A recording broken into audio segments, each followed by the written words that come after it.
जय Hind friend, India pride में आप सभी का स्वागत है। फ्रेंड्स, यहाँ पे हम यूजीसी नेट पेपर फर्स्ट के तहत यूनिट 4 कम्युनिकेशन से रिलेटेड टॉपिक को कर रहे हैं और वो भी प्रीवियस में जो भी क्वेश्चन इस टॉपिक से आए हैं सबसे पहले हम उसी को सॉल्व करेंगे। तो इसके प्रीवियस की वीडियो में आपने 10 क्वेश्चन जो है कम्युनिकेशन रिलेटेड सॉल्व किए होंगे। उम्मीद है कि वो बहुत ही समझ में आया होगा आपको सेशन। देखिए, आगे भी जो क्वेश्चन है उसका अगर आप नेचर समझते हैं तो बहुत हद तक इन टॉपिक को आप डील कर लेते हैं और विश्वास मानिए अगर आप इन टॉपिक पे कमांड करते हैं तो ये कह सकते हैं कि आपके जो पास होने के चांसेस है वो काफ़ी बढ़ जाते हैं, क्योंकि एट द एंड 50 क्वेश्चन में से 30 to 35 क्वेश्चन अगर आप सॉल्व करते हैं पेपर फर्स्ट में तो निस्संदेह आपको बहुत ही ज़्यादा इससे लाभ मिलने वाला है। तो चलिए हम आगे के क्वेश्चन को सॉल्व करते हैं। टाइप्स ऑफ कम्युनिकेशन, संप्रेषण का प्रकार और कैरेक्टरिस्टिक, इनकी विशेषताएं। देखिए, यहाँ पे पहला है इंट्रापर्सनल, अंतःवैयक्तिक। दूसरा है इंटरपर्सनल, अंतर्वैयक्तिक। और ग्रुप यानी समूह और मास, जन समुदाय। सामने आपके दिया है that mean persons within a small organization, large number of unknown audience within on self. तो यहाँ पे एक तरफ तो आपको जो संप्रेषण का प्रकार है टाइप दिया गया है, दूसरा उसकी विशेषताएं दी गई हैं। और यहाँ पे आपको इंग्लिश यानी हिंदी दोनों समझना है, क्योंकि नहीं तो बहुत प्रॉब्लम हो जाती है। तो देखिए, इंट्रा क्या का मतलब होता है, इंट्रा यानी अंतः, और इंटर मीन्स होता है अंतर। तो ये थोड़ा सा आपको समझना है। एक इंट्रा है, अंतः वैयक्तिक है, एक इंटरपर्सनल है, अंतर्वैयक्तिक है। ठीक है, तो चलिए यहाँ पे जो आंसर हमारा है अंतः वैयक्तिक और अंतर्वैयक्तिक में, तो हमने बताया था इंटर जो है इंटरपर्सनल वो व्यक्तियों के मध्य होता है। जब हम कहते हैं कि हम जो है इंटरपर्सनल बात करें, इंटाह नहीं कह रहे हैं। जब हम इंटाह कह रहे हैं तो आह जैसे ये आएगा कि हम अपने स्वयं से बात कर रहे हैं तो वो इंटाह पर्सनल हो जाएगा, अंतः वैयक्तिक। और जब हम व्यक्ति के मध्य दो चार लोगों के बीच में जब आपस में बातचीत करें वो इंटरपर्सनल है। और समूह क्या है, समूह ये लघु संगठन के बीच जब बातचीत चल रही है तो ये समूह है। और जन समुदाय का प्रकार जो है, अगर हम अज्ञात श्रोताओं की बड़ी संख्या से डील कर रहे हैं तो वो जन समुदाय है। अब यहाँ पे आप देखिए इंग्लिश में भी अपना कंफर्म कर लीजिए। हमने कहा जब स्वयं से आप बातचीत करें तो वो इंट्रापर्सनल है ना। जब बिटवीन टू पर्सन, व्यक्तियों के मध्य बात करें तो वो इंटरपर्सनल है। और जब ग्रुप यानी ग्रुप भी जो है कम्युनिकेशन का एक टाइप है, तो ग्रुप जो है हम जब बात कर रहे हैं, देखिए यहाँ पे ये थोड़ा सा गड़बड़ हो गया। यहाँ देखिए, हाँ वो तो मैंने बताया इंटरपर्सनल जो है क्या होता है। इंटरपर्सनल जो होता है तो इंटरपर्सनल में हम व्यक्तियों बिटवीन पर्सन, और इंट्रा जो होता है वो यहाँ दिया है विद इन ऑन सेल्फ, यानी जो स्वयं से बात करते हैं, है ना। और यहाँ पे दिया है मास, तो मास जो कम्युनिकेशन होता है विद इन ग्रुप जो हो गया विद इन स्मॉल ऑर्गेनाइजेशन। और जैसे ही मास जन समुदाय, तो अज्ञात श्रोताओं की जो बड़ी संख्या होती है, large number of unknown audience, उनसे बात करते हैं जन समुदाय में। अब देखिए सेकेंड क्वेश्चन है कि identify the correct sequence of phases in communication development. संप्रेषण विकास के चरण में सही क्रम की पहचान करें। जब भी हम बातचीत बढ़ा रहे हैं तो उसमें जो सही क्रम होना चाहिए, कम्युनिकेशन डेवलपमेंट का जो सीक्वेंस होना चाहिए, उसमें क्या आएगा, एक्टा, ड्यूरना, शाही रोजमर्रा, केव पेंटिंग्स, गुफा चित्र, या वुडन ब्लॉक्स फॉर प्रिंटिंग, मुद्रण के लिए cast block, development of language, भाषा का विकास, मेटल प्रिंटिंग, धातु मुद्रण। तो देखिए यहाँ पे हम क्रम से देखें तो जो है संप्रेषण विकास के चरण में सही क्रम है गुफा चित्र, गुफा चित्र के बाद है भाषाओं का विकास, तीसरा है मुद्रण के लिए कास्ट ब्लॉक्स, चौथा है धातु मुद्रण। तो संप्रेषण में जब भी हमने बातचीत किया जो इस तरीके से शुरुआत है उसमें गुफा चित्र है, इसके बाद धीरे धीरे भाषाओं का विकास, फिर मुद्रण के लिए कास्ट ब्लॉक, इसके बाद धातुओं का मुद्रण। मैच लिस्ट 1 एंड लिस्ट 2, इसमें दिया है पहले वाले में कम्युनिकेशन का जो मेथड है, कम्युनिकेशन ऑफ मेथड, संप्रेषण की विधि। दूसरा है टाइप्स ऑफ कम्युनिकेशन। अब देखिए कम्युनिकेशन ऑफ मेथड, संप्रेषण की जो विधि है कम्युनिकेशन ऑफ मेथड में, तो एक तो होता है कि 1 to 1, एक और एक के बीच बातचीत हो, एक है 1 to many, एक और कई के बीच हो, तीसरा many to many, कई और कई के बीच हो, एक 1 to none, एक और किसी के बीच नहीं हो। अब यहाँ पे देखा है संप्रेषण की, ये तो संप्रेषण का मेथड है, कम्युनिकेशन ऑफ मेथड है। दूसरा है टाइप्स ऑफ कम्युनिकेशन, संप्रेषण के प्रकार। इसमें है network transactional, intra personal, interpersonal, mass communication specially print. देखिए यहाँ पे अब क्रमशः आपको इसको सुमेलित करना है। तो देखिए जब हम कहें कि एक और एक के बीच आपकी बातचीत चल रही है, तो अभी हमने पढ़ा था इंटरपर्सनल, एक और एक के बीच हो रहा है ना, तो इंटरपर्सनल है। एक यानी आप हो और आप कई लोगों से बात कर रहे हो, तो ये क्या है, जनसंचार, विशेषकर मुद्रण, छपकर कोई भी चीज़ें, या मास कम्युनिकेशन हो गया। आप हो और आप कई लोगों से कर रहे हो ना, तो मास लेवल पे, आप बड़े लेवल पे बात कर रहे हो। और कई के बीच, जैसे हम इस नेटवर्क के माध्यम से आप सभी से जुड़े हैं, फिर आप लोग कुछ जो है अपना मतलब एक्सप्लोर करिए, नॉलेज उसको शेयर करने की कोशिश करिए, तो वो आप शेयर कर रहे हो, तो ये नेटवर्किंग टू नेटवर्किंग की बात है, समव्यवहारात्मक। ये नेटवर्क के थ्रू हुआ है, तो कई और कई के बीच नेटवर्क के माध्यम से, एक और किसी के बीच नहीं, स्वतः बात, तो उसको इंटह कहते हैं, जिसको हम अभी अंतः वैयक्तिक कह रहे थे।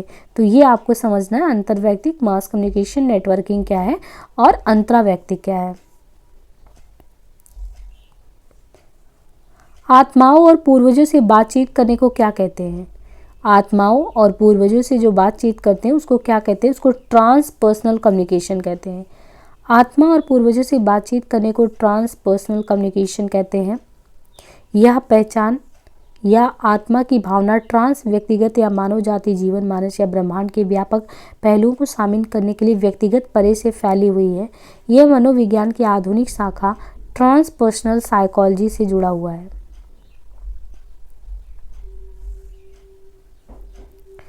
Immediacy of clues in communication is dependent upon one's own. संप्रेषण में संकेतों की तात्कालिकता डिपेंड किस पे करती है? जब हम किसी से बातचीत करते हैं तो बातचीत के दौरान हम कई चीज़ें ऐसे हैं कि बोलते नहीं, बस संकेत कर देते हैं।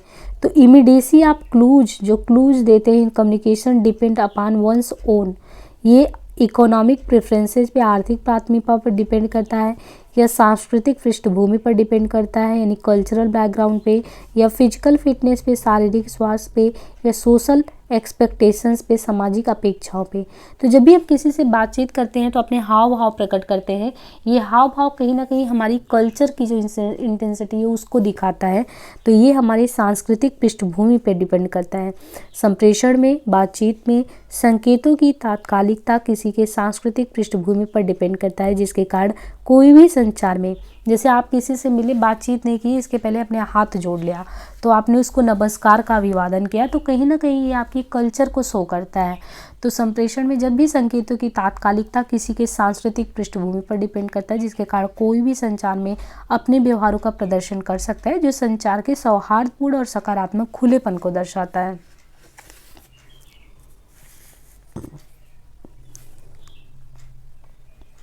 Match list and with list two. पहला है मोड्स ऑफ कम्युनिकेशन, संप्रेषण विधि। दूसरा है उसके डिस्क्रिप्शन को दिया गया है।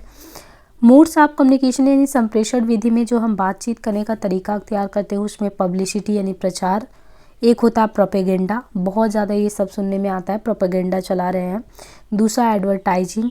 तीसरा है पब्लिक रिलेशन, जनसंपर्क। खासकर आप देखिए कि जब भी कोई भी नेता वगैरह जो होते हैं अपने प्रचार के दौरान वो काफ़ी चीज़ें चलाते हैं। एडवर्टाइजिंग के थ्रू आप देखते हैं कि प्रचार के बारे में बताया जाता है, अपनी पब्लिसिटी अलग अलग जगहों पे जाके करना, या पब्लिक रिलेशन के लिए लोग से आके बीच बीच में वो जुड़ते रहते हैं। और प्रोपेगेंडा मीन्स कि दूसरे के प्रति विरोध में कुछ चलाया जाए। तो ये कुछ संप्रेषण कम्युनिकेशन के मेथड्स में आता है। अब इसमें है कि एक है रिपीटेशन मैनेजमेंट, यानी जब हमने मोड्स ऑफ कम्युनिकेशन देखा तो उसके डिस्क्रिप्शन में ये क्या क्या चीज़ें करता है, प्रचार क्या करता है, प्रोपेगेंडा क्या करता है, एडवर्टाइजिंग क्या करता है। तो यहाँ पे ऑप्शन में दिया है रिपुटेशन मैनेजमेंट, प्रतिष्ठा को प्रबंधित करना, पेड मैसेजेज होता है, नॉन कमर्शियल प्रमोशन होता है, और कम्युनिकेशन विथ मोटिव्स, कुछ ना कुछ मोटिव के साथ बातचीत होता है। तो देखिए यहाँ पे संप्रेषण विधि और विवरण, यानी जब हम प्रचार कराते हैं तो प्रचार जो है एक तरीका है जो नॉन कमर्शलाइजेशन के संवर्धन के लिए है। दूसरा है दुष्प्रचार कराते हैं तो एक उद्देश्य के साथ कराते हैं ना, दुष्प्रचार, किसी का दुष्प्रचार कराए, हमें क्या लाभ हो उससे। विज्ञापन जो कराया जाता है पेड मैसेजेस के थ्रू, जब भी आप देखते हैं एडवर्टाइजमेंट तो अक्सर आप देखते हैं, इवन अभी जैसे वीडियो चलाएंगे तो तुरंत आपको दिखेगा कोई ना कोई एडवर्टाइजमेंट, प्रचार दिखेगा। तो कहीं ना कहीं वो भी हमारी इनकम का सोर्स होता है, जो हमें थोड़ा बहुत मिलता है वो हमारी इनकम का सोर्स पेड मैसेजेस के थ्रू होता है, पेड जो आपके एडवर्टाइजिंग दिखता है तो उससे मिलता है। और जनसंपर्क क्या होता है, जनसंपर्क जो है जाके लोगों से जो है जुड़ना, ये चीज़ें, ये तो आपके कहीं ना कहीं ये रेपुटेशन को मेंटेन करता है। तो गैर वाणिज्यिक संवर्धन, दुष्प्रचार, प्रयोजन के उद्देश्य से, विज्ञापन, पेड मैसेजेस, और जब हम लोगों से मिलते हैं तो प्रतिष्ठा के प्रबंधन से रिलेटेड है। सूची 1 को सूची 2 से सुमेलित करना है। एक है एग्जाम्पल्स ऑफ कम्युनिकेशन, संचार के उदाहरण। दूसरा टाइप ऑफ कम्युनिकेशन, संचार के प्रकार। अब यहाँ पे देखिए जैसे दिया है, एक कंपनी के बॉस बाहर से कुछ सहायता के लिए अपने सचिव को फ़ोन करता है ना। एक company boss telephones his her secretary for some help from outside. दूसरा जैसे एक तरीका हो गया कि एक कंपनी है तो